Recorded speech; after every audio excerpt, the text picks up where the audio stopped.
지금 장난하시는 겁니까? 그날 오후 핸드폰을 든 제 손이 굳어버렸습니다. 전화를 끊어야 하는데 움직이지 않았어요. 상대방이 뭐라고 하는지 들리지 않고 제 거친 숨소리만 들렸습니다. 머릿속이 하얘졌습니다. 떨리는 손으로 통장을 다시 확인했어요. 딸아이 심장 수술비로 모은 1,500만 원이 이틀 만에 빠져나갔습니다. 긴급 본인 인증 수수료 300만 원만 더 입금하시면 오늘 안으로 대출금 3천만 원 전액 입금해 드리겠습니다. 그 순간 알았어요. 완전히 당했다는 걸. 딸아이는 2달 뒤 수술을 받아야 하는데 수술비는 한 푼도 안 남고 빌린 돈만 1,000만 원이 넘습니다. 하루하루 떡볶이를 팔아서 2 아이 키우면서 평범하게 살았어요. 그런 저에게 대체 무슨 일이 있었던 걸까요? 그 끔찍했던 60일간의 악몽 같은 기록들을 지금부터 들려드리겠습니다. 사연 시작 전에 구독과 좋아요 부탁드려요.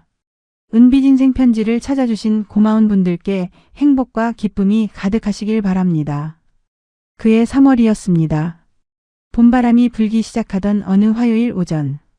새벽 5시에 일어나 분식집 문을 열었어요. 엄마 손 떡볶이. 동네 초등학교 앞에서 7년째 운영하는 작은 가게입니다. 떡볶이 국물을 끓이고 김밥 재료를 썰었어요. 손에 익은 칼질이었습니다. 튀김 기름을 데우는 동안 가스레인지 불꽃을 바라봤어요. 오늘도 이렇게 하루가 시작되는구나. 8시쯤 되니 학교 가는 아이들이 들어오기 시작했습니다.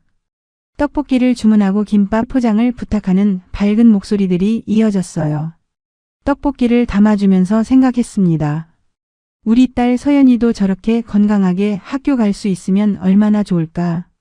가슴 한쪽이 무거워졌어요. 서연이는 9살.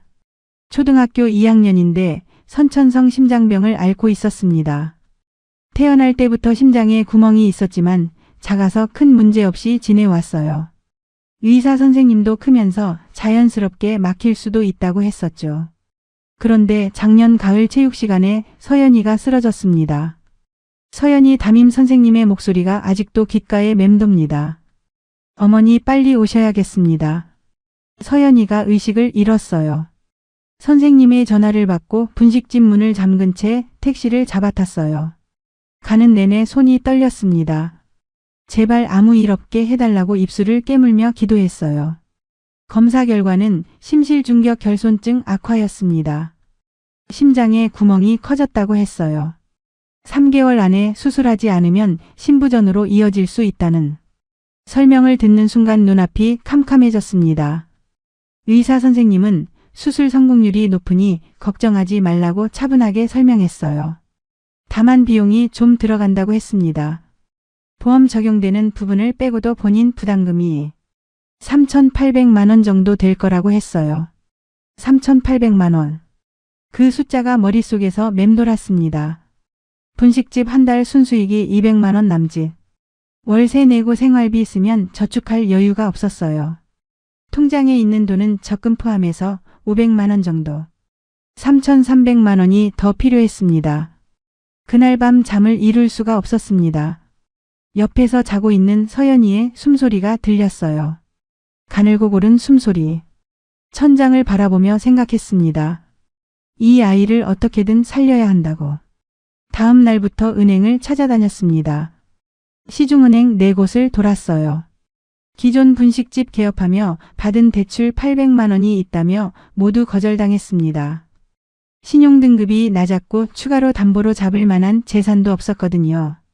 언니한테 전화를 걸었습니다. 언니는 시장에서 반찬 가게를 운영하고 있었어요.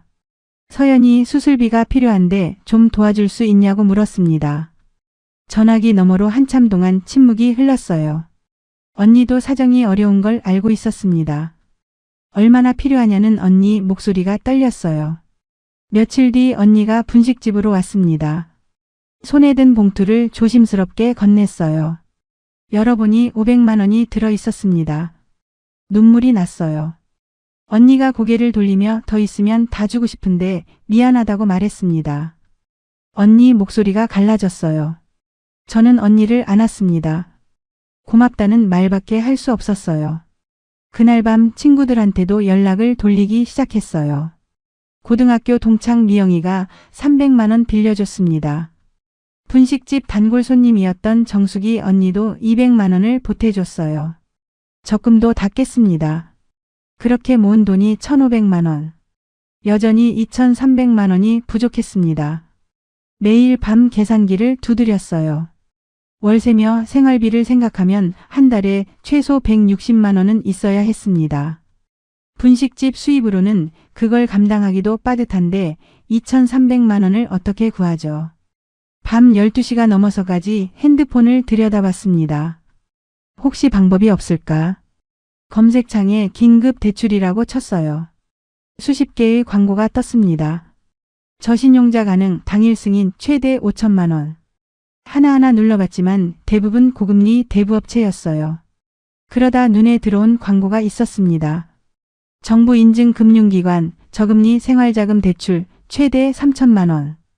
정부 인증이라는 말에 마음이 흔들렸어요. 다른 광고들과는 달리 깔끔한 홈페이지였습니다. 상담 신청 버튼을 눌렀어요. 이름과 전화번호를 입력했습니다. 필요 금액란에 2,500만 원이라고 적었어요. 대출 사유란에는 딸 심장 수술비라고 썼습니다.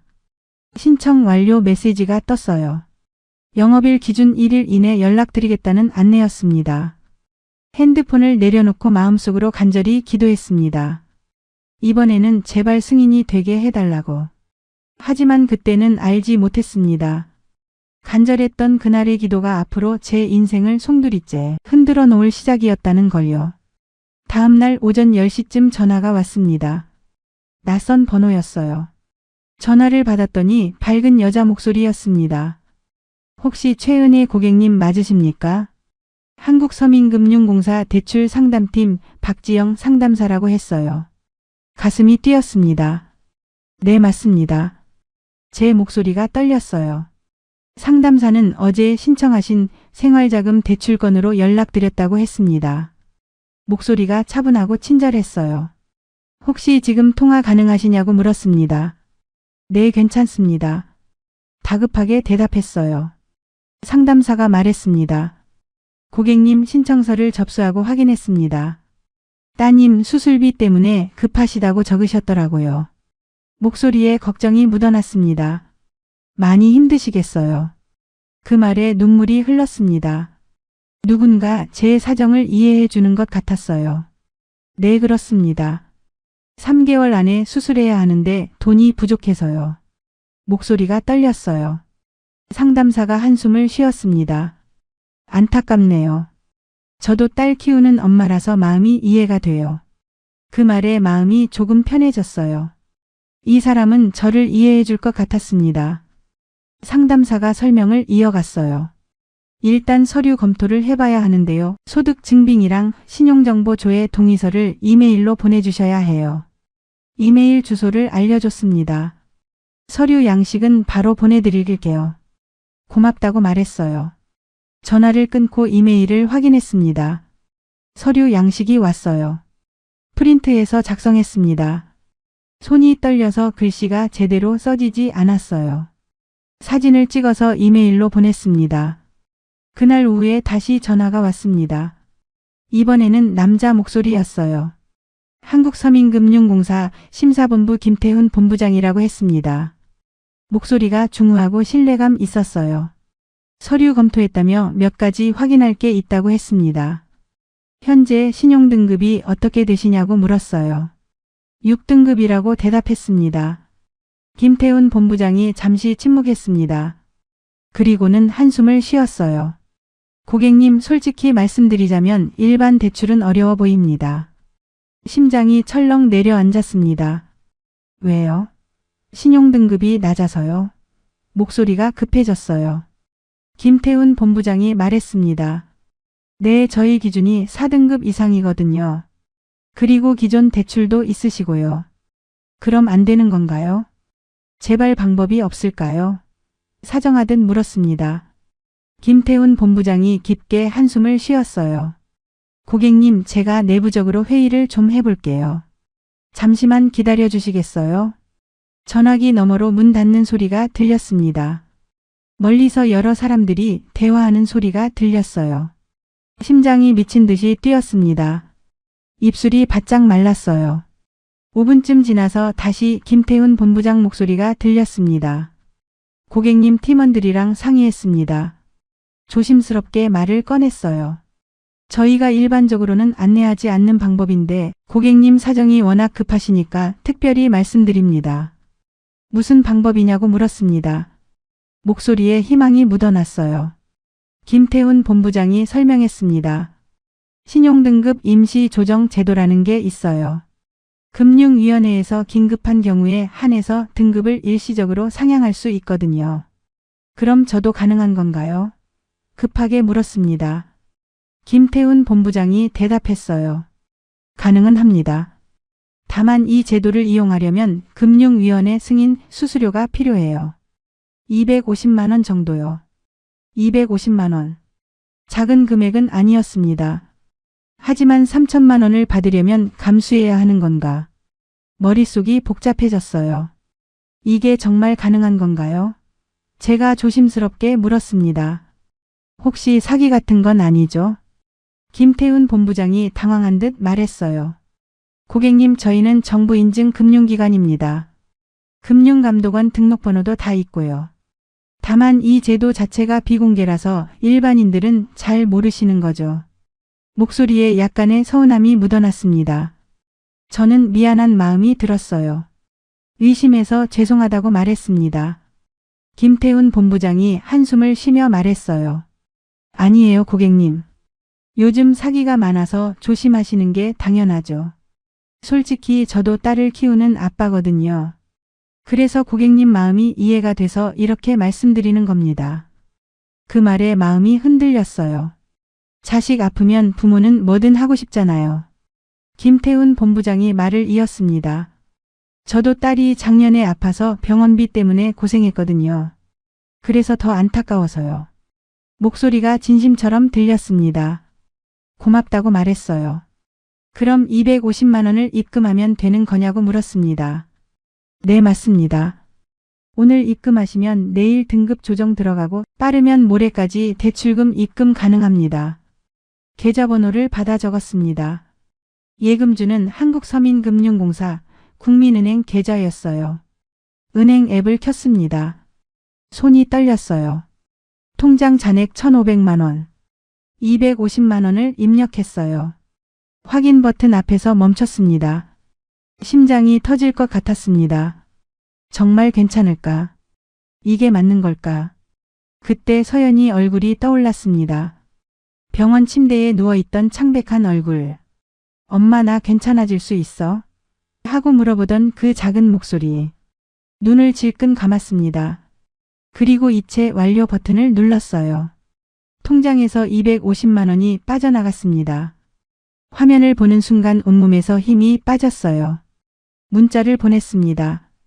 입금 완료했습니다. 곧 답장이 왔어요. 확인했습니다. 처리 들어가겠습니다. 내일 연락드릴게요. 핸드폰을 내려놓고 소파에 주저앉았습니다. 가슴이 서늘해지고 불길한 느낌이 들었어요. 하지만 이미 보낸 돈이었습니다. 다음 날 오전이 됐습니다. 전화를 기다렸지만 오지 않았어요. 점심때가 되어서야 전화가 왔습니다. 김태훈 본부장이었어요. 고객님, 죄송한데요. 진행 과정에서 한 가지 문제가 생겼습니다. 심장이 철렁 내려앉았습니다. 무슨 문제냐고 물었어요. 김태훈 본부장이 난처한 목소리로 말했습니다. 등급 조정은 완료됐는데요. 시스템 확인하니까 고객님 기존 대출이 문제가 되더라고요. 기존 대출요? 은행 대출 800만 원 말인가요? 김태훈 본부장이 대답했어요. 네, 맞습니다. 신규 대출 나가려면 기존 대출을 먼저 정리해야 한다는 규정이에요. 그럼 800만 원을 갚으라는 말인가요? 제 목소리가 높아졌어요. 제가 800만 원이 있으면 대출을 왜 받겠어요? 김태훈 본부장이 진정하라며 말했습니다. 아니에요, 고객님. 직접 갚으시라는 게 아니고요. 저희 금융공사에서 대출 일괄 상환 서비스를 제공하거든요. 저희한테 800만 원만 보내주시면 저희가 고객님 은행 대출을 대신 갚아드려요. 그러면 신규 대출이 바로 실행됩니다. 귀를 의심했습니다. 800만 원을 보내면 직접 은행에 갚아준다고요? 그게 말이 돼요? 김태훈 본부장이 침착하게 설명했습니다. 네, 저희 금융공사는 여러 은행이랑 협약이 돼 있어서 가능합니다. 일괄 상환 계좌로 입금하시면 1시간 안에 처리돼요. 의심스러웠습니다. 하지만 동시에 딸아이 얼굴이 떠올랐어요. 수술 날짜는 점점 다가오고 있었습니다. 그럼 800만 원 보내면 대출금은 언제 나와요? 떨리는 목소리로 물었습니다. 오늘 오후 6시까지 입금하시면 내일 오전에 3천만 원 전액 입금됩니다. 김태훈 본부장이 단호하게 말했어요. 하지만 고객님 지금 결정 안 하시면 오늘 처리가 불가능합니다. 통장을 확인했습니다. 잔액 1250만 원. 언니한테 받은 500만 원, 친구들한테 빌린 500만 원, 제 적금 250만 원. 800만 원을 보내면 450만 원밖에 안 남아요. 손에 땀이 났습니다. 어떡하지, 보내야 하나, 말아야 하나. 그때 김태훈 본부장이 다급하게 말했습니다. 고객님 지금 5시 30분입니다. 6시까지 입금 안 하시면 오늘 마감돼요. 그럼 다음 주 월요일까지 기다리셔야 합니다. 다음 주까지. 머릿속이 하얘졌어요. 알겠습니다. 보내겠습니다. 계좌번호 알려주세요. 김태훈 본부장이 계좌번호를 불러줬어요. 전화를 끊고 저는 은행 앱을 켰습니다. 800만 원을 입력했어요. 비밀번호 입력창이 떴습니다. 손가락을 올렸는데 너무 떨려서 숫자가 제대로 눌리지 않았어요. 급한 마음에 누르다 보니 비밀번호를 틀렸습니다. 심호흡을 하고 다시 입력했어요. 2번. 3번째 시도였습니다. 천천히 눌렀어요. 하지만 너무 긴장한 탓에 비밀번호가 계속 틀리게 입력이 됐습니다. 화면에 빨간 글씨가 떴어요. 비밀번호 3회56. 영업점 방문 후 재시도 가능. 눈앞이 캄캄해졌습니다. 손이 덜덜 떨렸습니다. 어떡하지? 오늘 안에 보내야 하는데 시계를 보니 5시 40분 은행 영업시간이 지났어요. 그때 미숙이 생각이 났습니다. 친구 미숙이. 고등학교 때부터 알고 지낸 친구였어요. 떨리는 손으로 미숙이한테 전화를 걸었습니다. 한참 만에 미숙이가 받았습니다. 은희야, 무슨 일이야? 목소리에 걱정이 묻어났어요. 말문이 막혔습니다. 뭐라고 시작해야 할지 몰랐어요. 한참을 침묵하다 입을 열었습니다. 미숙아, 나 부탁 하나만 들어줄 수 있어? 목소리가 떨렸어요. 미숙이가 물었습니다. 무슨 일인데 목소리가 그래? 서연이 수술비 때문에 대출 진행 중인데 지금 당장 송금해야 하는데 내 계좌가 오류가 나서 못 보낸다고 말했습니다. 지금 대출 마지막 단계인데 지금 6시까지 안 보내면 다 취소된다고 했어. 미안한데 내가 대신 좀 보내줄 수 있어? 내일 은행 가서 계좌 풀리면 바로 입금해 줄게. 전화기 너머로 긴 침묵이 흘렀습니다. 미숙이가 조심스럽게 물었어요. 얼마를 보내야 하는데? 800만 원이라고 대답했습니다. 또 침묵이었어요. 가슴이 두근거렸습니다. 미숙이가 한숨을 쉬었습니다. 그리고 조심스럽게 물었어요. 은희야, 거기 진짜 대출 회사 맞아? 혹시 사기 아니야? 사기? 그 말에 가슴이 철렁했어요. 아니야, 정부 인증 금융기관이라고 했습니다. 확인도 했다고 말했어요. 미숙이가 또 한숨을 쉬었습니다. 은희야, 솔직히 말할게. 나도 지금 여유가 없어. 이번 달 가게 물품 대금 결제해야 하는데 그 돈 800만 원이면 내가 모아둔 전부야. 목소리가 떨렸어요. 눈물이 났습니다. 미안해, 미숙아. 내가 너무 무리한 부탁했다고 말하고. 전화를 끊으려는데 미숙이가 말했습니다. 잠깐만. 잠시 침묵이 흘렀어요. 은희야, 정말 내일 돌려줄 수 있어? 목소리에 불안함이 묻어났어요. 내일 꼭 돌려준다고 대답했습니다. 미숙이가 깊게 한숨을 쉬었습니다.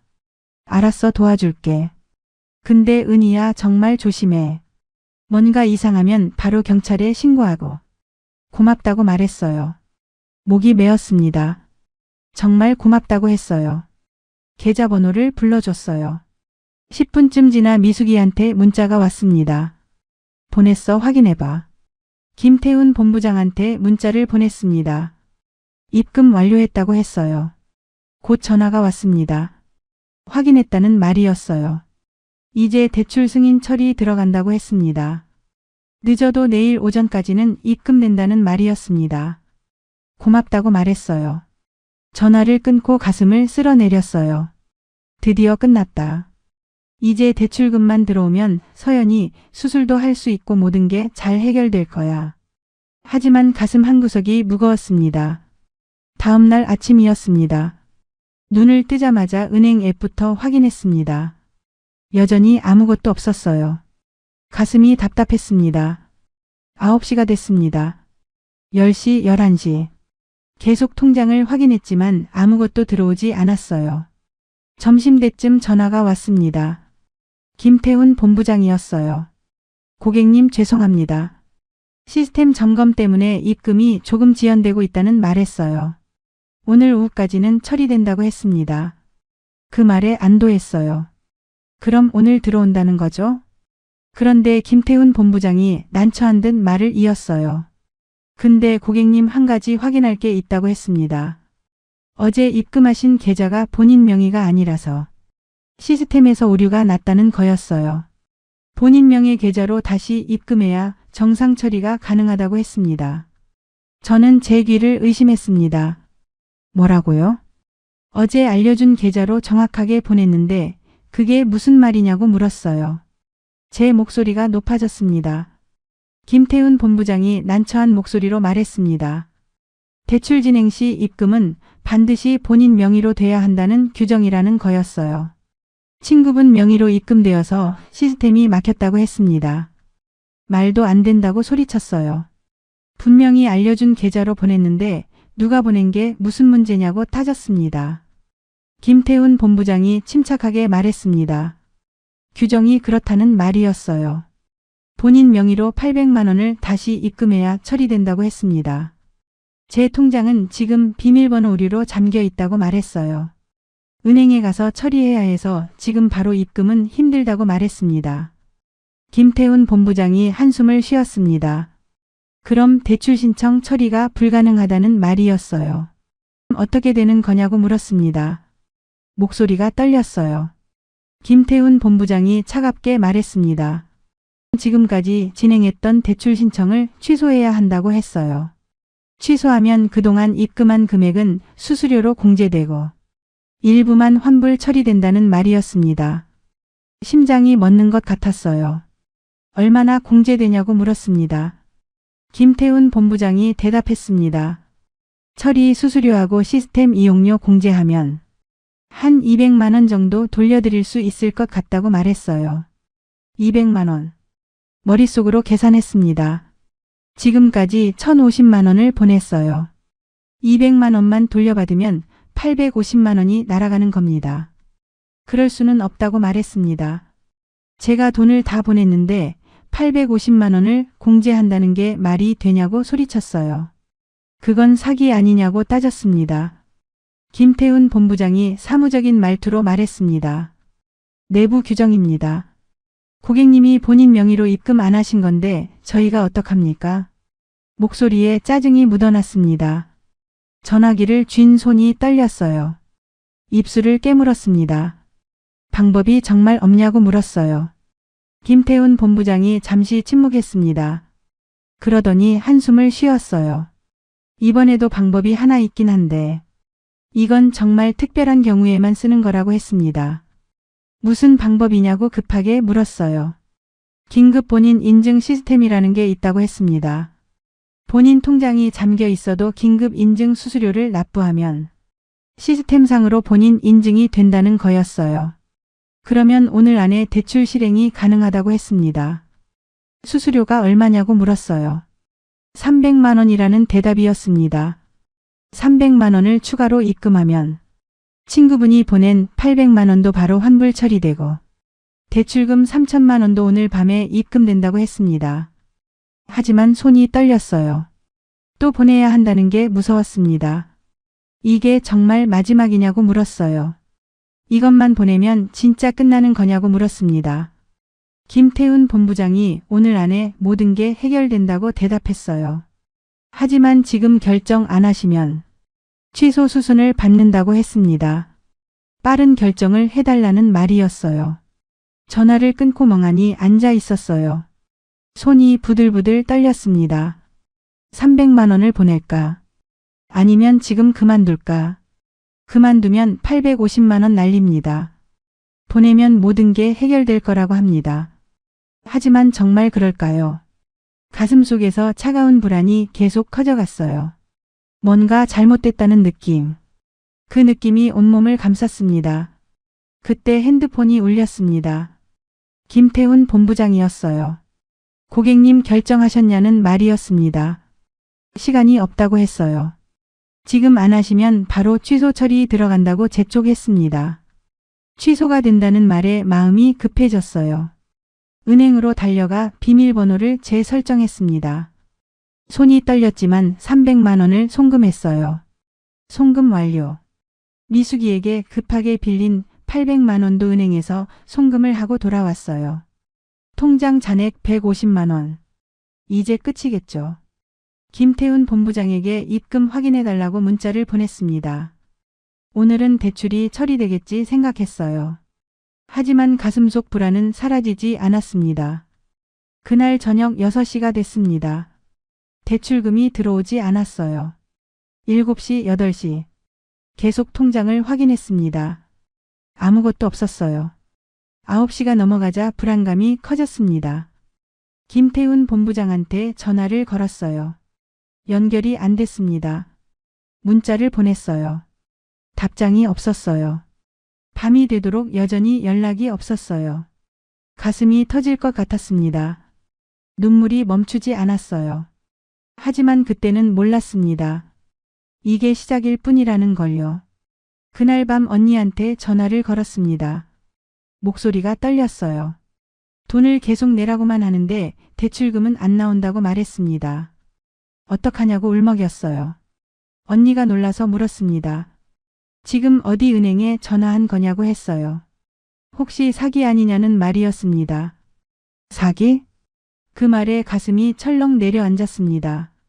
설마 그럴 리가. 한국서민금융공사에서 전화 온 건데 언니가 제 손을 꽉 잡고 더 이상 돈은 보내지 말라고 했어요. 전화를 끊고 핸드폰을 들여다봤습니다. 손이 떨렸어요. 인터넷 검색창에 한국서민금융공사라고 쳤어요. 검색 결과를 보는 순간 온몸이 얼어붙었습니다. 수십 개의 기사가 떴습니다.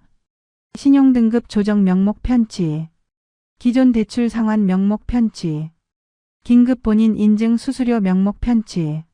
제가 당한 수법과 똑같았습니다. 손에서 핸드폰이 떨어질 뻔했어요. 아니야. 설마. 이건 아닐 거야. 부정하고 싶었습니다. 다시 기사를 읽었어요. 피해자 인터뷰가 나왔습니다. 저와 똑같은 말을 하고 있었어요. 신용등급 올려준다고 해서 돈을 보냈는데 계속 추가 입금을 요구했다는 내용이었습니다. 식은땀이 등줄기를 타고 흘러내렸어요. 손이 차갑게 식어갔습니다. 아직 확실하지 않아. 확인해봐야 해. 다음날 아침 일찍 금융감독원 번호를 검색했습니다. 떨리는 손으로 전화를 걸었어요. 상담원이 받았습니다. 금융기관 등록 여부를 확인하고 싶다고 말했어요. 한국서민금융공사라는 곳이 정식 등록된 기관인지 알고 싶다고 했습니다. 상담원이 잠시 기다리라고 했어요. 심장이 미친 듯이 뛰었습니다. 입술이 바짝 말랐어요. 상담원이 다시 말했습니다. 그런 이름으로 등록된 기관은 없다는 답변이었어요. 보이스피싱 의심 신고가 여러 건 들어와 있다고 했습니다. 핸드폰이 손에서 미끄러졌습니다. 이게 사기였구나. 완전히 당한 거구나. 다리에 힘이 풀렸습니다. 소파에 주저앉았어요. 숨이 제대로 쉬어지지 않았습니다. 1350만 원을 다 날렸습니다. 온몸이 얼어붙는 것 같았어요. 눈물이 흘러내렸지만 소리를 낼 수 없었어요. 입을 막고 소리 없이 울었습니다. 눈물이 멈추지 않았습니다. 얼마나 지났을까요? 핸드폰이 울렸습니다. 또 그 번호였어요. 받지 않았습니다. 계속 울렸습니다. 3번, 4번. 받았어요. 김태훈이라는 사람이 말했습니다. 고객님, 왜 연락이 안 되냐고 물었어요. 제 목소리가 떨렸어요. 당신들 사기꾼이지? 김태훈이 잠시 침묵했습니다. 그리고 웃었어요. 차갑게 비웃는 웃음이었습니다. 이제 알았냐는 말이었어요. 그럼 경찰에 신고하시든지 하세요. 어차피 돈은 못 찾습니다. 목소리가 변했어요. 아까의 친절함은 온데간데 없었습니다. 아줌마 같은 사람들이 제일 쉬워요. 급하니까 판단력이 흐려지거든. 계속 그렇게 살다가 또 당하세요. 전화가 끊겼습니다. 핸드폰을 쥔 손이 떨렸습니다. 온몸이 얼음처럼 차가워졌어요. 가슴이 무너져 내렸습니다. 1350만 원. 그 돈이 정말 사라진 거구나. 호흡이 가빠졌습니다. 심장이 터질 것 같았어요. 그날 밤 잠을 이룰 수가 없었습니다. 내가 왜 그 전화를 믿었을까? 왜 이상하다는 생각을 하면서도 돈을 보냈을까? 후회가 밀려왔습니다. 자책이 목을 조였어요. 다음 날 아침 분식집 문을 열지 못했습니다. 일어날 수가 없었어요. 아무것도 하고 싶지 않았어요. 몸을 움직일 힘이 없었습니다. 지훈이가 학교 가기 전에 제 방으로 들어왔습니다. 엄마 왜 가게 안 가냐고 어디 아프냐고 물었어요.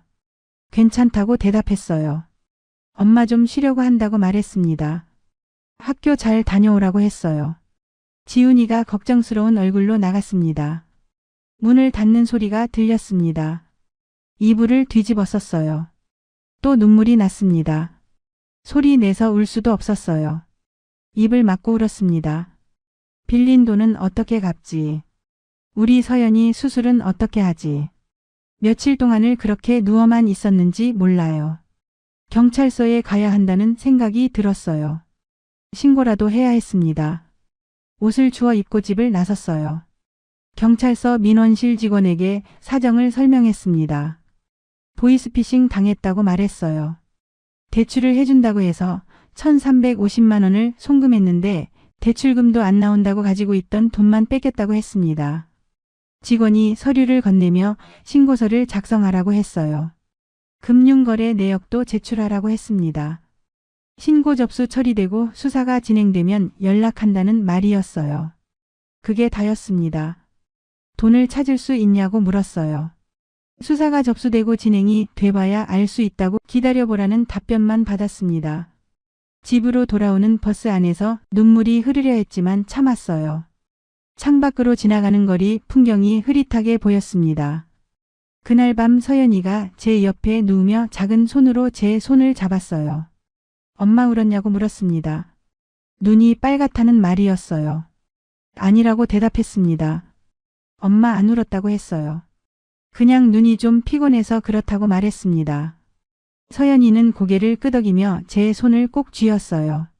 그리고는 나 수술하는 것 때문에 엄마 힘든 거냐며 엄마 힘들면 수술 안 해도 된다고 했어요. 지금처럼 약 잘 먹고 씩씩하게 지내면 엄마 힘들지 않을 거라고 말을 했습니다. 그 말에 가슴이 무너졌어요. 이 어린아이가 엄마 걱정에 아픈 걸 참겠다고 하다니. 서연이를 꼭 안으며 말했습니다. 아니라고 걱정하지 말라고 엄마가 꼭 수술시켜주겠다고 했습니다. 우리 서연이 건강하게 만들어준다고 약속했어요. 아이는 제 품에 안긴 채 잠이 들었어요. 고른 숨소리를 들으며 다짐했습니다. 절대 포기하지 않겠다고. 어떻게든 이 아이를 살리겠다고. 일주일이 지났습니다. 경찰서에서 연락이 왔어요. 신고하신 보이스피싱 건이라고 했어요. 범인 계좌 추적해봤는데 이미 돈이 다 빠져나갔다는 말이었습니다. 대포통장이라 추적도 어렵고 범인들은 중국에 있을 가능성이 크다는 말이었습니다. 솔직히 잡기 힘들다고 했어요. 그럼 제 돈은 어떻게 되냐고 물었습니다. 형사가 한숨을 쉬었어요. 피해 금액 회수는 거의 불가능하다고 보라는 말이었습니다. 전화 한 통에 모든 희망이 사라졌습니다. 그날 오후 낯선 번호로 전화가 왔어요. 받지 않으려다가 혹시나 하는 마음에 받았습니다. 전화기 너머로 숨죽인 여자 목소리가 들렸습니다. 최은희 씨 맞냐고 물었어요. 심장이 철렁 내려앉았습니다. 누구냐고 물었습니다. 한수민이라는 사람이었어요. 자기도 한국서민금융공사에서 일하는 사람이라고 했습니다. 순간 온몸에 소름이 돋았어요. 또 사기꾼이구나. 전화를 끊으려는데 상대방이 급하게 말했습니다. 자기는 사기꾼이 아니라고 했습니다. 제발 자기 말을 끝까지 들어만 달라고 사정했어요. 목소리가 떨리고 있었어요. 정확히는 일하는 게 아니라 갇혀 있는 거라고 했습니다. 뭔가 이상했습니다. 목소리에 진짜 공포가 묻어 있었어요. 갇혀 있다니 무슨 소리냐고 물었습니다. 2년 전에 취업시켜준다는 말에 속아 중국으로 끌려왔다는 말이었어요. 처음에는 단순 상담 일이라고 했는데 알고 보니 보이스피싱 조직이었다고 했습니다. 그때 전화기 너머로 남자들의 웃음소리가 들렸어요. 한수민이 숨죽인 목소리로 말했습니다. 잠깐만 기다리라고 했어요. 조용히 해야 한다는 말이었습니다. 무언가 움직이는 소리가 들렸어요. 다시 한수민의 목소리가 들렸습니다. 죄송하다고 했어요. 감시자들을 피해 몰래 전화할 수 있다고 했어요. 그런데 왜 저한테 전화를 한 거냐고 물었습니다. 다른 사람들한테 전화하려고 했는데 다른 사람들은 도와주지 않을 것 같았지만 최은희 씨는 도와줄 것 같았다고 했어요. 미안하다는 말이 들렸어요. 피해를 줘서 정말 미안하다고 했습니다. 자기도 억지로 한 거라고 했어요. 시키는 대로 안 하면 처벌을 받는다는 말이었습니다. 한수민의 목소리가 울먹였어요. 계속 그러다 보니까 너무 죄책감이 들어서 더 이상은 못하겠다고 했습니다.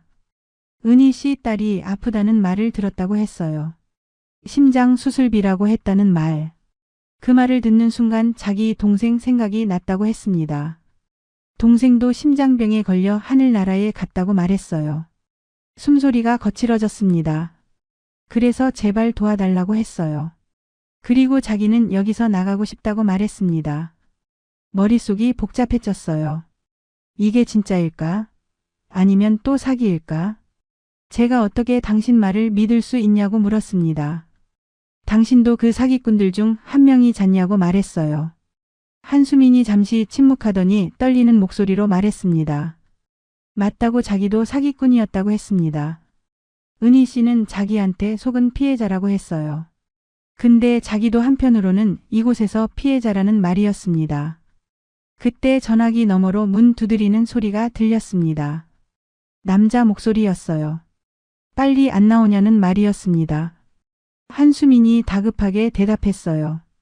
지금 간다고 말했습니다. 그리고는 다시 제게 시간이 없다고 했어요. 사장 이름은 강민석이라고 했습니다. 진짜 이름이고 이 사람이 조직 총책이라는 말이었어요. 곧 한국에 들어갈 거라고 했습니다.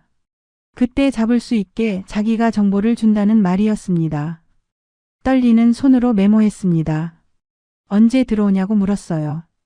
다음 주 금요일 새벽 평택항으로 들어간다고 말했어요.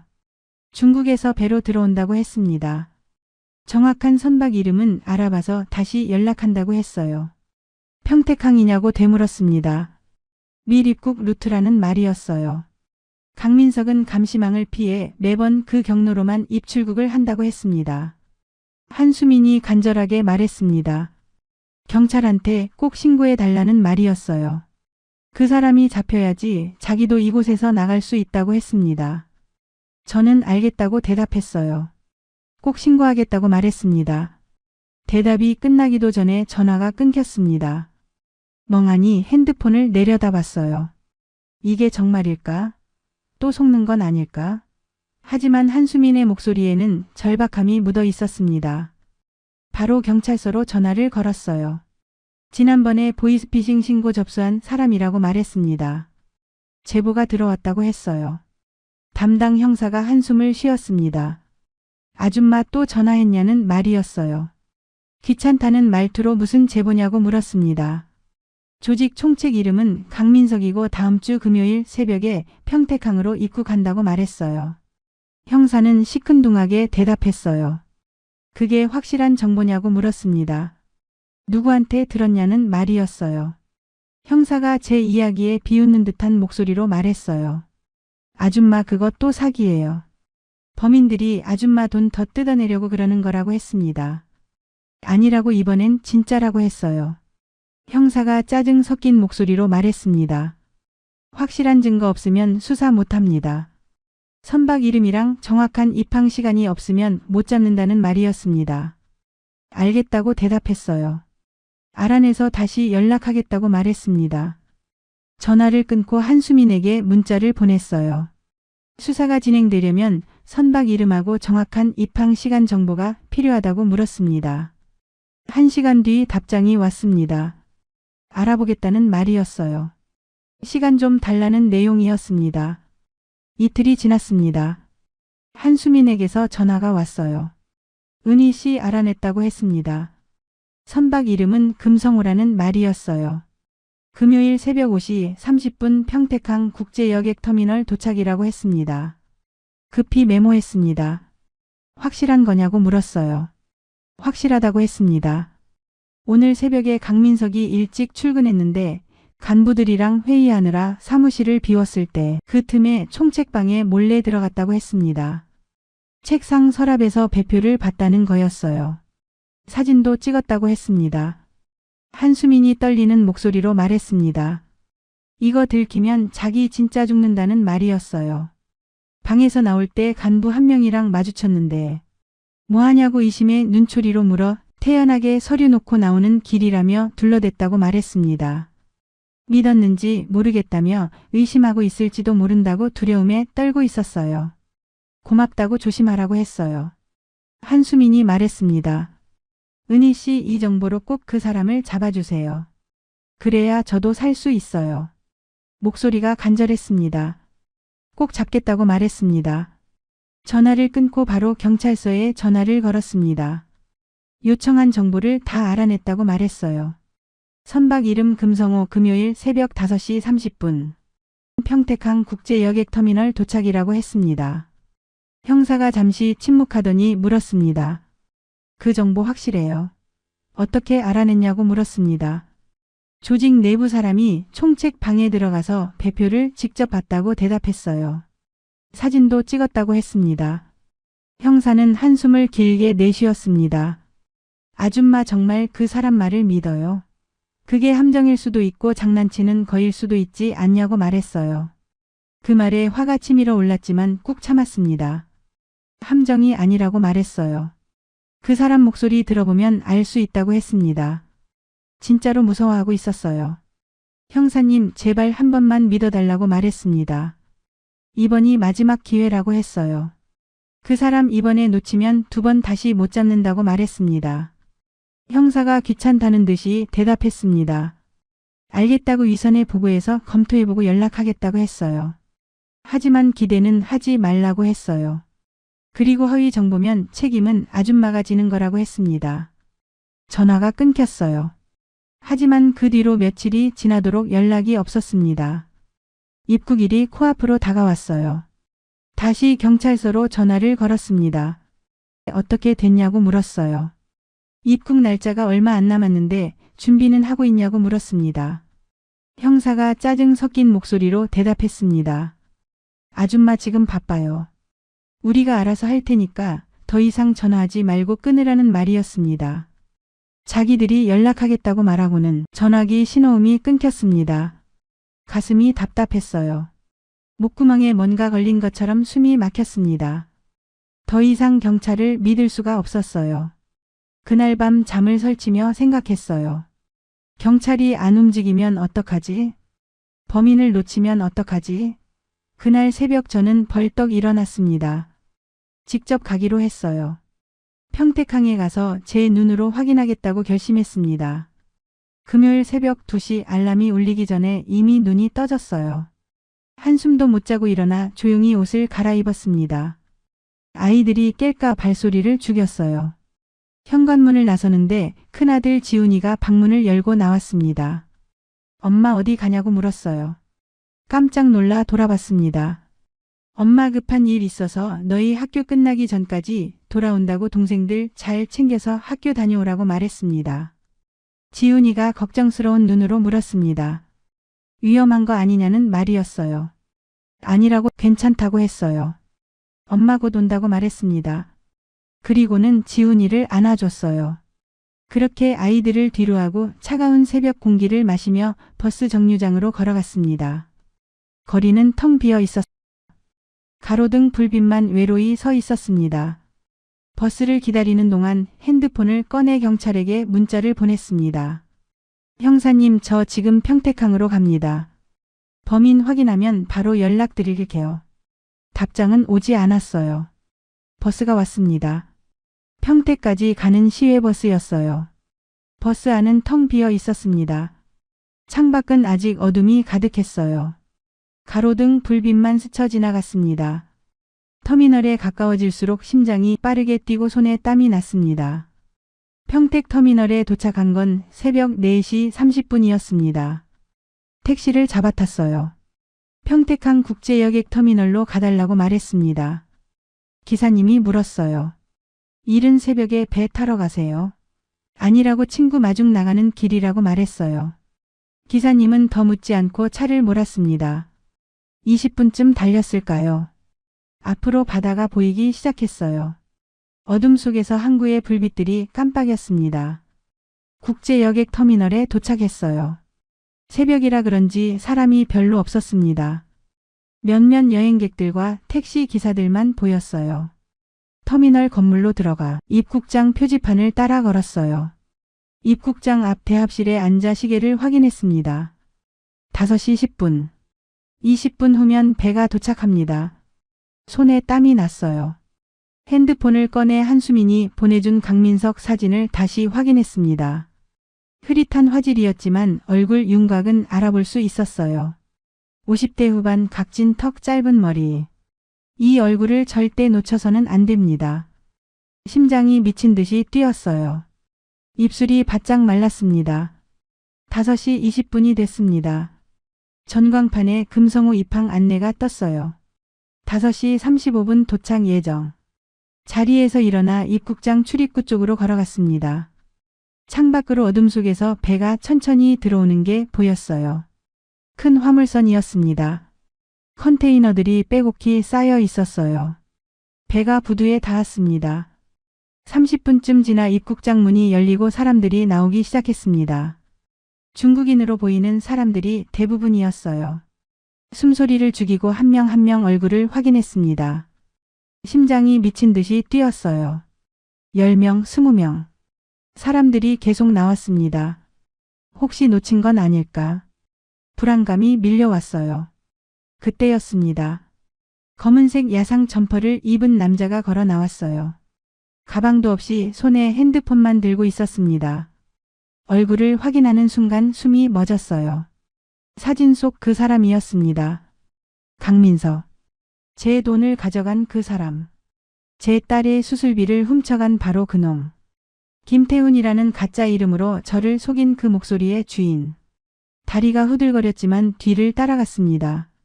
남자는 터미널을 빠져나가 주차장 쪽으로 향했어요. 새벽 공기가 차가웠습니다. 입김이 하얗게 나왔어요. 주차장에는 검은색 승용차 한 대가 서 있었습니다. 남자가 그 차에 올라탔어요. 저는 급하게 주변을 둘러봤습니다. 택시가 한 대 서 있었어요. 급하게 택시에 올라탔습니다. 기사님, 저 앞에 검은 차 보이시죠? 따라가 주세요. 기사님이 이상하다는 듯 물었습니다. 무슨 일이냐는 말이었어요. 급한 일이라고만 대답했습니다. 놓치면 안 된다고 말했어요. 기사님은 잠시 망설이다 차를 출발시켰습니다. 앞차를 따라 평택항을 빠져나갔어요. 아직 해가 뜨지 않은 새벽이었습니다. 도로에는 차가 별로 없었어요. 차 안에서 경찰서에 전화를 걸었습니다. 형사님, 강민석이 지금 배에서 내리는 거 제가 두 눈으로 확인했다고 말했어요. 지금 평택항에서 차 타고 이동 중이라고 했습니다. 형사가 놀란 목소리로 물었습니다. 뭐라고요? 아줌마 지금 어디 있냐고 놀라며 물었어요. 평택이라고 대답했습니다. 범인 뒤를 따라가는 중인데 서울 쪽으로 가고 있는 것 같다고 말했습니다. 형사가 급하게 말했습니다. 아줌마 위험해요. 지금 당장 따라가는 거 멈추고 안전한 곳으로 가세요. 하지만 이제 와서 포기할 수 없다고 말했어요. 끝까지 따라갈 거라고 위치는 계속 알려드릴 테니까 빨리 오라고 형사에게 말했습니다. 형사가 다급하게 소리쳤습니다. 아줌마 진짜 위험합니다. 멈추세요. 하지만 전화를 끊었어요. 고속도로에 진입했습니다. 1시간쯤 달렸을 무렵 해가 떠오르기 시작했습니다. 하늘이 점점 밝아졌어요. 차량은 강남 쪽으로 들어섰습니다. 앞차가 어느 빌딩 앞에 섰어요. 조금 떨어진 곳에 차를 세웠습니다. 남자가 빌딩 안으로 들어가는 게 보였습니다. 택시에서 내려 숨을 고르고 뒤따라 빌딩 안으로 들어갔습니다. 건물 로비는 조용했어요. 남자가 엘리베이터에 타는 게 보였습니다. 층수를 확인했어요. 7층에 불이 들어왔습니다.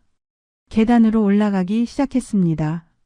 한 층 한 층 오를 때마다 다리가 무거워졌어요. 숨이 차올랐습니다. 하지만 멈출 수 없었어요. 7층에 도착해서 복도를 조심스럽게 걸었습니다. 여러 개의 사무실 문이 보였어요. 문틈 사이로 남자들의 목소리가 들렸습니다. 이번 일은 어떻게 됐냐는 목소리였어요. 강민석 목소리였습니다. 다른 남자가 대답했어요. 이번 주 실적이 아주 괜찮다는 말이었습니다. 이번 달 목표는 무난하게 달성할 것 같다고 했어요. 조심스럽게 문 앞으로 다가갔습니다. 유리문이었어요. 틈으로 안을 들여다봤습니다. 4명의 남자가 컴퓨터 앞에 앉아 있었어요. 모니터에는 전화번호 목록이 빼곡했습니다. 떨리는 손으로 핸드폰을 꺼내 사진을 찍었습니다. 카메라 소음이 들리지 않게 조심했어요. 1장, 2장. 증거를 확보해야 했습니다. 그런데 그때였습니다. 문 쪽에 서 있던 남자가 고개를 돌렸을 때 저와 눈이 마주쳤습니다. 야, 저기 누구야? 남자가 소리치며 문을 열었습니다. 저는 놀라 황급히 뒤로 물러났어요. 그리고는 온 힘을 다해 계단으로 뛰었습니다. 뒤에서 발소리가 따라왔어요. 야, 거기서 잡아. 여러 명이 쫓아오는 소리가 들렸습니다. 계단을 내려가는데 발을 헛디뎌 넘어졌습니다. 몸이 계단을 굴러 내려갔어요. 무릎이 계단 모서리에 부딪혔습니다. 손바닥이 찢어져 피가 났지만 일어서서 다시 뛰었습니다. 3층쯤 내려왔을 때 위에서 한 남자가 소리쳤습니다. 거기서 잡히면 죽여버려. 무서웠지만 멈출 수 없었어요. 계속 뛰어내려갔습니다. 2층 계단 뒤에서 손이 제 팔을 잡았습니다. 야, 이년아, 어딜 도망가. 몸을 비틀어 뿌리쳤어요. 그 순간 손에 들고 있던 핸드폰이 바닥에 떨어졌습니다. 액정이 깨지는 소리가 들렸어요. 휴대폰을 주우려는 순간 남자가 발로 차버렸습니다. 핸드폰이 계단 아래로 굴러 떨어졌어요. 증거 없으면 넌 끝이야. 남자가 비웃으며 말했습니다. 그 말에 정신이 번쩍 들었습니다. 사진을 찍어놨어. 찍을 만큼 찍었어요. 소리치며 남자를 잇는 힘껏 밀쳤습니다. 남자가 비틀거리며 뒤로 넘어지는 틈을 타 떨어진 핸드폰에 집어들고 계단을 뛰어 내려갔습니다. 1층에 도착해서 로비로 뛰쳐나갔어요. 무사히 건물 밖으로 나와 길거리로 뛰었어요. 아침 출근 시간이라 사람들이 오가고 있었습니다. 저는 황급히 근처 편의점으로 들어가 숨었어요. 숨이 거칠게 몰아쉬어졌습니다. 한숨을 돌리고 보니 손과 무릎에서는 피가 흘러내렸어요. 편의점 직원이 놀라서 괜찮냐고 물었습니다. 괜찮다고 대답했습니다. 경찰에 신고해 주실 수 있냐고 물었어요. 직원이 핸드폰을 꺼냈습니다. 떨리는 손으로 형사 번호를 알려줬어요. 형사님 위치 보내드릴게요. 여기로 빨리 오세요. 사무실 확인했고 범인들도 여기 있어요. 증거 사진도 찍었어요. 형사가 괜찮으시냐고 다친 데는 없냐고 다급하게 물었어요. 좀 다쳤지만 괜찮다고 대답했어요. 지금 안 오면 놈들을 놓친다고 놓치면 절대 안 되니 빨리 오라고 말했습니다. 주소를 문자로 보냈어요. 저는 숨죽이고 편의점 유리창 너머로 빌딩을 지켜봤습니다. 남자들이 밖으로 나와 주변을 살피고 있었어요. 10분쯤 지나 경찰차 3대가 도착했습니다. 형사 6명이 빌딩 안으로 들어갔어요. 저는 편의점에서 나와 멀찍이서 지켜봤습니다. 손이 떨렸지만 눈을 뗄 수 없었어요. 15분쯤 뒤 형사들이 남자 4명이 손에 수갑을 채워 끌고 나왔습니다. 그중 한 명이 강민석이었어요. 강민석이 저를 발견하고 눈을 부라렸습니다. 이 미친년아, 내가 신고한 거야. 고개를 돌렸어요. 무서웠습니다. 하지만 가슴속에서 뭔가 뜨거운 게 치밀어 올랐어요. 형사 한 명이 제게 다가왔습니다. 덕분에 잡았다고 했습니다. 저는 정말 검거한 게 맞냐고 물었어요.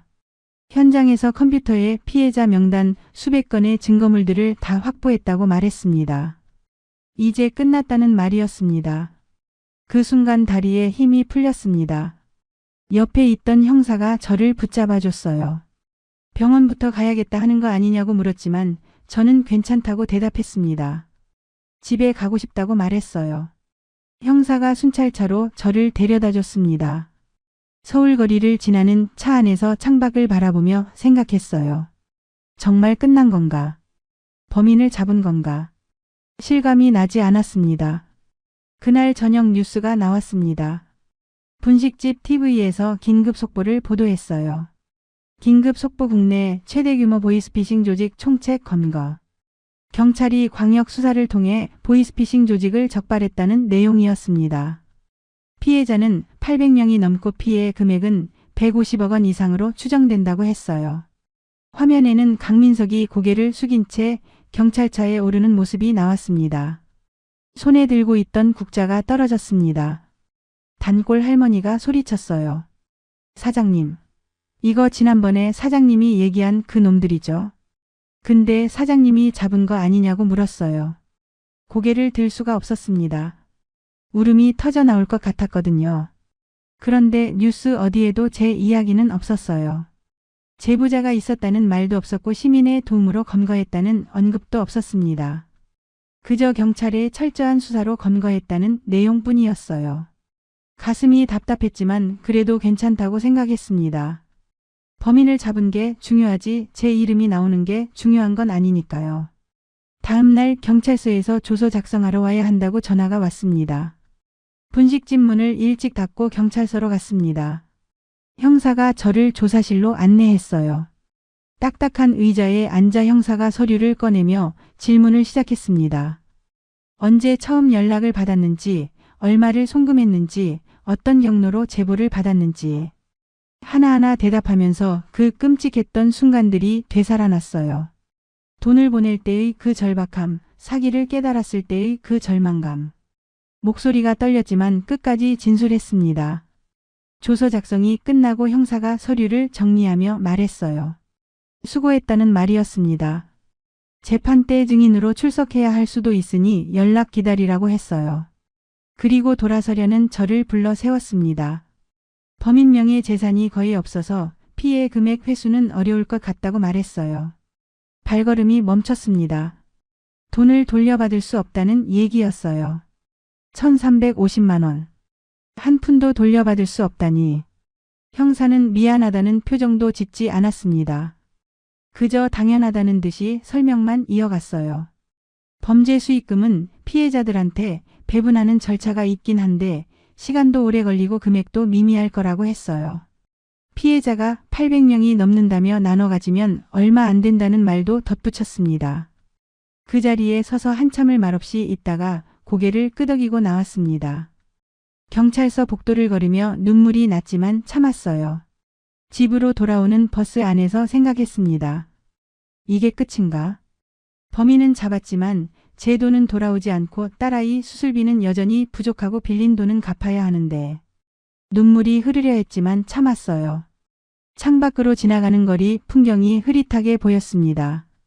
집에 도착했을 때 언니가 분식집에서 기다리고 있었어요.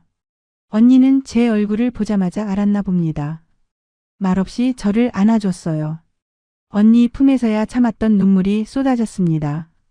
언니가 등을 토닥이며 괜찮다고 다 잘 될 거라고 말했지만 저는 알았어요. 괜찮을 리 없다는 걸요. 한 달이 지났습니다. 재판 날짜가 잡혔다는 연락이 왔어요. 법원에 증인으로 출석했습니다. 증인석에 앉아 선서를 하고 검사의 질문에 대답했어요. 피해 금액이 얼마인지, 어떤 방법으로 속았는지, 범인의 수법이 어땠는지. 대답하는 내내 피고인석에 앉은 강민석이 저를 노려봤습니다. 차가운 눈빛이었어요. 눈을 마주치지 않으려 애썼지만 그 시선이 피부에 와 닿았습니다. 변호인이 강민석을 변호하며 말했습니다. 피고인은 조직의 말단이었을 뿐이고 실제 총책은 중국에 있다는 주장이었어요. 피고인도 생계형으로 어쩔 수 없이 범죄를 저질렀을 뿐이라고 말했습니다. 그 말을 듣는 순간 피가 거꾸로 솟았어요. 제가 손을 들었습니다. 판사님, 제가 한 말씀 드려도 될까요? 판사가 고개를 끄덕였습니다. 자리에서 일어나 말했어요. 피고인이 말단이라고요? 저한테 전화한 사람이 김태훈 본부장이라고 했습니다. 그게 강민석입니다. 제가 평택항에서 본 사람도 강민석이고 사무실에서 지시하던 사람도 강민석입니다. 목소리가 떨렸어요. 이 사람은 총책이 맞습니다. 그리고 생계형 범죄라고요? 저도 생계 때문에 대출을 알아본 겁니다. 딸아이 심장 수술비가 필요해서요. 그런데 이 사람은 그런 절박한 사람들을 속여서 돈을 빼앗았습니다. 800명이 넘는 사람들이 이 사람 때문에 인생이 망가졌어요. 이게 생계형 범죄입니까? 제 목소리가 법정에 울렸습니다. 강민석이 고개를 숙였어요. 증언을 마치고 자리에 앉았습니다. 손이 떨렸어요. 재판은 1시간 더 진행됐습니다. 판사가 최후 진술 기회를 줬을 때 강민석이 일어섰어요. 죄송합니다. 제가 잘못했습니다. 그저 그 말뿐이었습니다. 진심은 느껴지지 않았어요. 며칠 뒤 선고 공판이 열렸습니다. 다시 법정에 갔어요. 판사가 판결문을 낭독했습니다. 피고인 강민석에게 징역 7년을 선고한다. 7년. 제가 증언한 게 도움이 됐나 봅니다. 처음 구형보다 형량이 올랐어요. 하지만 마음 한구석이 허전했습니다. 7년이면 충분한 걸까? 800명의 인생을 망가뜨린 대가치고는 너무 가볍지 않나. 법정을 나서는데 한수민이 기다리고 있었습니다. 은희 씨. 한수민이 저를 불렀어요. 고맙다고 말했습니다. 덕분에 조직에서 나올 수 있었다고 했어요. 경찰이 사무실 덮쳤을 때 구출될 수 있었다고 했습니다. 한수민의 목소리는 밝았어요. 축하한다고 말했지만 속으로는 씁쓸했습니다. 한수민은 자유를 되찾았는데 저는 여전히 빚더미에 앉아 있었으니까요. 한수민이 돈은 돌려받았냐고 조심스럽게 물었어요. 한 푼도 돌려받지 못했다고 말했습니다. 한수민이 한숨을 쉬었습니다. 자기가 더 일찍 용기 냈어야 했는데 미안하다고 했어요. 한수민 씨 잘못 아니라고 했어요. 그로부터 한 달이 흘렀습니다. 빚 독촉 전화가 하루에 10통씩 왔어요. 은행 대출 이자도 밀리기 시작했습니다. 분식집 수입으로는 월세랑 생활비도 빠듯했어요. 적금도 없고 빌릴 데도 없었습니다. 어느 날 밤 통장을 확인했어요. 잔액 70만 원. 여기서 서연이 수술비는 어떻게 마련하죠? 언니한테 전화를 걸었습니다. 목소리가 떨렸어요. 언니, 나 분식집 문 닫아야 할 것 같아. 더 이상은 못 버티겠어. 언니가 놀라서 물었습니다. 무슨 소리냐고. 조금만 더 버텨보라고 했습니다. 하지만 저는 알았습니다. 한계가 왔다는 걸요. 그날 밤 잠을 이룰 수가 없었습니다. 범인은 잡았는데 왜 저는 더 힘들어진 걸까요? 이게 정의인가? 이게 맞는 건가? 다음 날 한수민에게서 연락이 왔어요. 은희 씨, 저 언론사에 증언하려고 해요. 이 일을 세상에 알려야 할 것 같아요. 한수민이 말했습니다. 은희 씨가 얼마나 용기 있게 싸웠는지 경찰도 포기했는데 혼자 범인을 잡았다는 걸 세상 사람들이 알아야 한다고 했어요. 그럴 필요 없다고 말했습니다.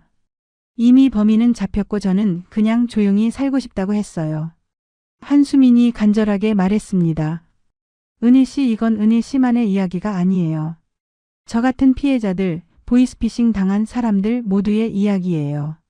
제발 용기를 내주세요.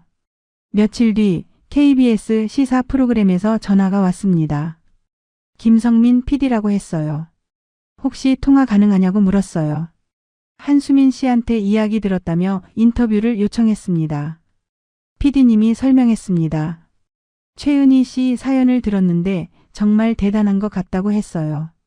보이스피싱 당하시고 혼자 범인을 추적해서 검거하셨다면서요. 한수민 씨가 증언하셨는데 정말 용기 있는 분 같아서 연락했다고 말했습니다. 프로그램에서 다뤄보고 싶은데 인터뷰 가능하냐고 물었어요. 방송 인터뷰라니. 생각지도 못한 제안이었습니다. 잠시 망설이다 대답했어요. 제 얼굴이 나가는 거냐고 물었습니다. PD님이 말했습니다. 원하시면 음성 변조하고 모자이크 처리할 수 있다는 말이었어요. 다만 은희 씨 이야기가 많은 분들께 도움이 될 것 같다고 말했습니다. 보이스피싱 피해 예방에도 도움된다고 했어요. 잠시 생각했습니다.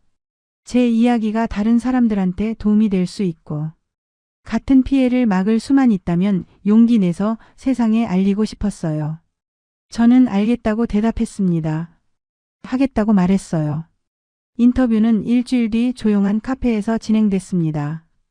PD님과 작가님, 카메라 감독님이 오셨어요. 모자이크 처리 없이 이야기를 시작했습니다. 어떻게 사기를 당했는지, 얼마를 잃었는지, 어떻게 범인을 추적했는지. 2시간 동안 모든 걸 털어놨어요. 이야기하는 동안 그때의 감정들이 되살아났습니다. 절망감, 분노, 두려움. 그리고 포기하지 않겠다는 집념. PD님이 마지막에 물었습니다. 지금 가장 하고 싶은 말씀이 있냐고 했어요. 잠시 생각하다 대답했어요. 보이스피싱 당하시는 분들께 말씀드리고 싶다고 했습니다. 절대 혼자 힘들어하지 마시고 주변에 도움을 요청하라고 말했어요. 그리고 경찰에게도 포기하지 말고 끝까지 신고하라고 했습니다. 범인은 반드시 잡힐 수 있다고 말했어요. 제가 증명했으니까요. 방송은 2주 뒤에 나갔습니다. 분식집에서 TV로 봤어요. 제 이야기는 생생하게 전달됐습니다. 방송이 끝나고 핸드폰이 울리기 시작했어요. 친구들, 동네 사람들한테서 연락이 왔습니다. 방송 봤다며 대단하다고 용기 있다고 말하는 사람들이었어요. 힘내라고 이야기해 줬어요. 어떤 분은 자기도 비슷한 피해를 당했는데 은희 씨 덕분에 용기 얻었다며 눈물 섞인 목소리로 고맙다고 했습니다. 그날 저녁 언니가 분식집으로 왔습니다. 언니는 제 손을 잡으며 말했어요. 은희야, 너 정말 대단하다며 방송 보면서 울었다고 했어요. 내가 그렇게 힘들었는지 몰랐다고 말했습니다. 며칠 뒤 낯선 번호로 전화가 왔습니다. 여자 목소리였어요. 혹시 최은희 씨 맞으시죠? 저도 보이스피싱 피해자인데요. 그분이 말했습니다. 인터넷 피해자 카페에서 은희 씨 방송 이야기가 올라왔다고 했어요. 내용 보고 혹시나 해서 연락드린다는 말이었습니다. 저도 2,300만 원 사기당했는데 포기하고 있었거든요. 근데 은희 씨 이야기 듣고 다시 신고하려고요. 목소리에 희망이 묻어났습니다. 용기를 내라고 말했습니다. 포기하지 말라고 했어요. 끝까지 싸우면 분명 길이 있다고 말했습니다. 일주일 뒤 경찰청에서 전화가 왔습니다. 경찰청 홍보가라고 했어요. 방송 잘 봤다고 말하며 방송 이후 여론이 들끓었다고 했어요. 시민이 혼자 범인을 잡았는데 경찰은 뭐 했냐는 목소리가 컸다고 했습니다. 그래서 최은희 씨 공로를 인정받아 시민상을 드리고 싶은데 가능하냐고 물었습니다. 시민상. 그 말을 듣는 순간 가슴이 답답해졌어요. 정말이냐고 묻는 대신 침묵했습니다. 범죄 예방과 검거에 기여한 공로로 경찰청장 표창과 포상금을 드리려고 한다는 말이 이어졌어요. 다음 주 시상식에 참석해 줄 수 있냐고 물었습니다. 전화기를 쥔 손에 힘이 들어갔어요. 제가 필요할 때는 귀찮다며 전화 끊던 그 형사님 목소리가 떠올랐습니다. 허위 정보면 책임지라던 그 말투. 경찰이 알아서 할 테니 끊으라던 차가운 목소리. 언론이 주목하니 그제야 연락을 주는 거였어요. 입술을 깨물었습니다. 생각해보고 연락드리겠다고 말했어요. 담당자가 당황한 듯 물었습니다. 혹시 불편하신 점이 있으신가요? 아니라고 대답했습니다. 그냥 일정 확인하고 다시 연락드리겠다고 했어요. 전화를 끊고 한참을 멍하니 앉아 있었습니다. 화가 났어요. 동시에 허무했습니다. 제가 간절하게 도움을 청할 때는 믿어주지 않더니 혼자 위험을 무릅쓰고 범인을 쫓을 때는 위험하니 멈추라고만 하고 범인을 잡고서는 경찰 수사로 잡았다고 공식 발표를 했습니다. 이제 와서 표창을 준다니 화가 치밀어 올랐어요. 하지만 화를 낼 자격이 있나 싶기도 했어요. 결국 범인은 잡혔고 제가 원하던 게 이루어졌으니까요. 그날 밤 언니한테 전화를 걸었습니다. 경찰청에서 시민상을 준다는데 어떻게 생각하냐고 물었어요. 언니가 잠시 침묵하더니 말했습니다. 은희야, 내 마음 가는 대로 해. 하지만 내가 한 일은 분명 대단한 거야. 받든 안 받든 그건 내 선택이라는 말이었어요. 며칠을 고민했습니다. 받지 않으면 속은 시원할 것 같았어요. 하지만 동시에 생각했습니다. 이게 저만의 일인가? 한수민 씨, 다른 피해자분들, 보이스피싱으로 고통받는 모든 사람들. 제가 이 상을 받으면 그분들한테도 작은 희망이 될 수 있지 않을까. 그리고 무엇보다 서연이와 지훈이가 생각났어요. 언젠가 아이들이 크면 엄마가 어떤 사람이었는지 알게 될 거예요. 그때 떳떳하고 싶었습니다. 포기하지 않고 끝까지 싸운 엄마였다고 말하고 싶었어요. 경찰청에 다시 전화를 걸었습니다. 참석하겠다고 말했어요. 담당자가 반가워하며 감사하다고 했습니다. 전화를 끊고 창밖을 바라봤어요. 씁쓸했지만 동시에 안도감도 있었습니다. 이게 제가 선택할 수 있는 최선이었으니까요. 시상식 날이 밝았어요. 언니와 아이들도 함께 시상식장에 갔습니다. 경찰청 대강당은 사람들로 가득했어요. 다른 공로자들도 많이 와 있었습니다. 제 차례가 됐을 때 이름이 호명됐습니다. 보이스피싱 범죄 검거에 기여한 공로로 최은희 씨에게 경찰청장 표창을 수여한다고 말했어요. 단상에 올라갔어요.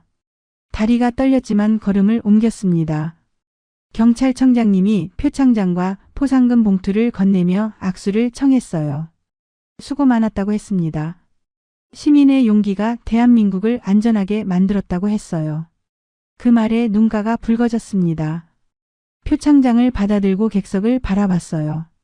언니와 아이들이 박수를 치고 있었습니다.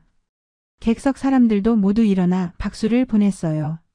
그 순간 그동안의 모든 아픔이 조금은 위로받는 것 같았습니다. 하지만 동시에 마음 한구석은 여전히 무거웠어요. 시상식이 끝나고 집으로 돌아왔습니다. 표창장을 벽에 걸었어요. 포상금 봉투를 열어봤습니다. 300만 원이 들어 있었어요. 친구들한테 돌려줄 500만 원 중 일부였습니다. 그래도 감사했어요. 서연이가 물었습니다. 엄마, 이게 뭐야? 엄마가 나쁜 사람들 잡아서 받은 거야. 서연이가 또 물었습니다. 엄마 돈은 돌려받았어? 그 질문에는 대답할 수 없었습니다. 1350만 원. 한 푼도 돌려받지 못했어요. 그 돈들은 돌아오지 않을 걸 알고 있습니다. 친구들에게 포상금 300만 원을 먼저 건넸습니다. 나머지는 조금씩 갚겠다고 말했어요. 친구들은 괜찮다고 천천히 갚으라고 말해줬어요. 하지만 미안한 마음은 변하지 않았습니다. 그로부터 한 달이 지났습니다. 서연이 수술 날짜가 다가왔어요. 돈이 여전히 부족했지만 더 이상 미룰 수 없었습니다. 그날 저녁 언니에게 전화가 왔어요. 언니가 반찬 가게를 담보로 대출을 받았다고 했습니다. 4천만 원 나왔다고 했어요. 서연이 수술비에 쓰라는 언니 말에 눈물이 났습니다. 언니가 조카를 살리는 게 먼저라고 말했어요. 가게 빚은 나중에 천천히 갚으면 된다고 했습니다. 전화를 끊고 한참을 울었습니다. 고맙기도 하고 미안하기도 했어요. 수술 당일날 수술은 5시간 정도 걸렸습니다. 저는 긴장된 마음에 수술실 밖복도를 계속 왔다 갔다 했어요. 시간이 너무 느리게 갔습니다. 1분이 1시간처럼 느껴졌어요. 언니가 옆에 앉아 괜찮을 거라고 계속 말했지만 가슴은 계속 두근거렸습니다. 수술실 문이 열리고 의사 선생님이 나왔을 때 달려갔어요. 선생님이 마스크를 벗으며 미소 지었습니다. 수술은 잘 끝났습니다. 걱정하지 않으셔도 됩니다. 그 말에 다리에 힘이 풀려 주저앉을 뻔했습니다. 언니가 저를 붙잡아줬어요. 의사 선생님이 계속 설명했습니다. 심장 수술은 깨끗하게 마쳤고 회복도 잘 될 거라고 했어요. 다만 한 달 정도는 입원 치료가 필요하다고 덧붙였습니다. 회복실로 옮겨진 서연이를 봤습니다. 작은 얼굴에 산소 마스크가 씌워져 있었어요. 가느다란 숨소리가 들렸습니다. 아이 손을 잡으며 울었어요. 살아줘서 고맙다고 엄마가 많이 사랑한다고 속으로 말했습니다. 하루가 지나고 서연이가 깨어났습니다. 아이는 눈을 뜨더니 저를 보고 희미하게 웃었어요. 엄마. 그 한마디에 눈물이 쏟아졌습니다. 응, 엄마 여기 있어. 서연아. 서연이가 작은 목소리로 물었습니다. 나 이제 건강해진 거야? 응, 다 나았어. 이제 우리 서연이 아프지 않아. 아이는 고개를 끄덕이고 다시 잠들었어요. 그 순간만큼은 모든 게 괜찮다고 느껴졌어요.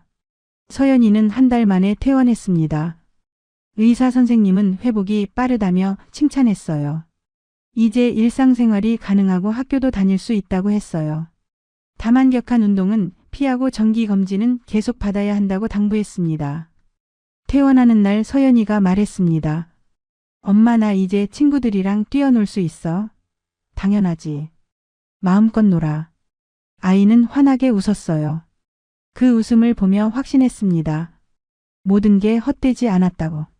하지만 현실은 여전히 무거웠습니다. 빚을 다 갚으려면 최소 5년은 걸릴 것 같았습니다. 한숨이 나왔지만 포기할 수는 없었어요.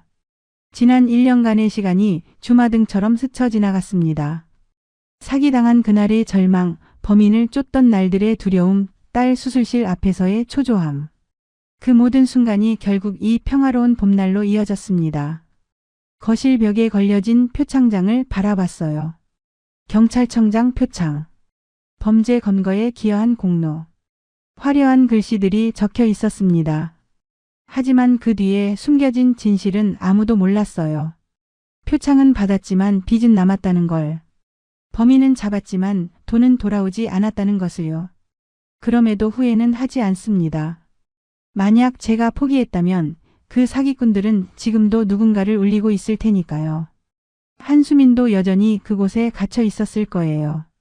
그리고 무엇보다 서연이는 지금처럼 웃을 수 없었을 겁니다. 여러분들께 전하고 싶습니다. 보이스피싱은 누구에게나 일어날 수 있습니다. 똑똑하고 조심스러운 사람도 당할 수 있어요. 절박한 순간에는 판단력이 흐려지니까요. 만약 보이스피싱에 당하셨다면 자책하지 마세요. 여러분의 잘못이 아닙니다. 대신 포기하지 마세요. 경찰에 신고하고 끝까지 싸우세요. 혼자가 아니라는 걸 기억하세요. 그리고 주변에 도움을 요청하세요. 반드시 길은 있습니다. 제가 그랬던 것처럼요. 비록 돈은 돌려받지 못했지만 범인을 잡았고 딸을 살렸습니다. 그리고 한 가지 더. 빚은 남았지만 희망도 남았습니다. 서연이가 건강하게 자라는 모습을 볼 수 있으니까요. 그게 저에게는 가장 큰 보상입니다. 어제 서연이가 학교에서 돌아와 말했어요. 엄마 오늘 체육 시간에 달리기 했는데 힘들지 않았어. 그 말을 듣는 순간 눈물이 났습니다. 이 아이가 이렇게 웃고 뛰어놀 수 있다는 게 얼마나 감사한지 말이에요. 이렇게 저의 60일간의 악몽은 끝났습니다. 하지만 새로운 시작이 기다리고 있어요. 빚을 갚아야 하고 아이들을 키워야 하고 분식집을 운영해야 합니다. 앞으로도 힘들 겁니다. 하지만 이미 증명했어요. 저는 포기하지 않는 사람이고 절망 속에서도 길을 찾는 사람이라는 걸요. 그리고 무엇보다 제 아이들을 지킬 수 있는 엄마라는 걸 말입니다. 저의 이야기가 작은 경고등이 되고 또 다른 누군가에게는 작은 위로가 되기를 바랍니다.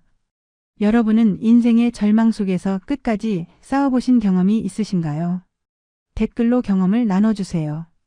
여러분의 소중한 지혜가 누군가에게는 큰 희망이 될 수 있습니다. 오늘의 이야기가 마음에 닿으셨다면 구독과 좋아요 부탁드립니다. 은빛 인생 편지에서 더 많은 인생 사연을 만나보세요. 오늘도 따뜻하고 행복한 하루 보내시길 바랍니다.